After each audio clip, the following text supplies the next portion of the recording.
Hi everyone, in this video we're going to talk about how to bind a 3D model to a component.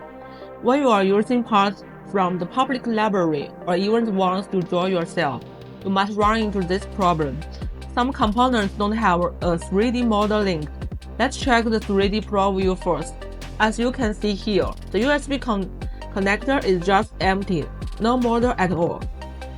Now let's get back to the PCB view. Select the USB connector, and on the right-hand side in the Properties panel, click on 3D Model Manager. In most cases, the name of the 3D model is the same as the component model or its footprint. So here I will just use the footprint name to be a process search. By default, the system will first look into the system library for matching 3D model. If nothing comes up, you can always switch to the public library or simply try to a different keyboard.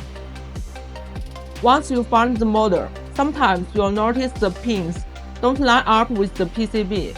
No worries. Just hit Adjust Auto, and it will fix that for you. After that, set the model size to 100% and make a small adjustment to the offset. For example, move it slightly down.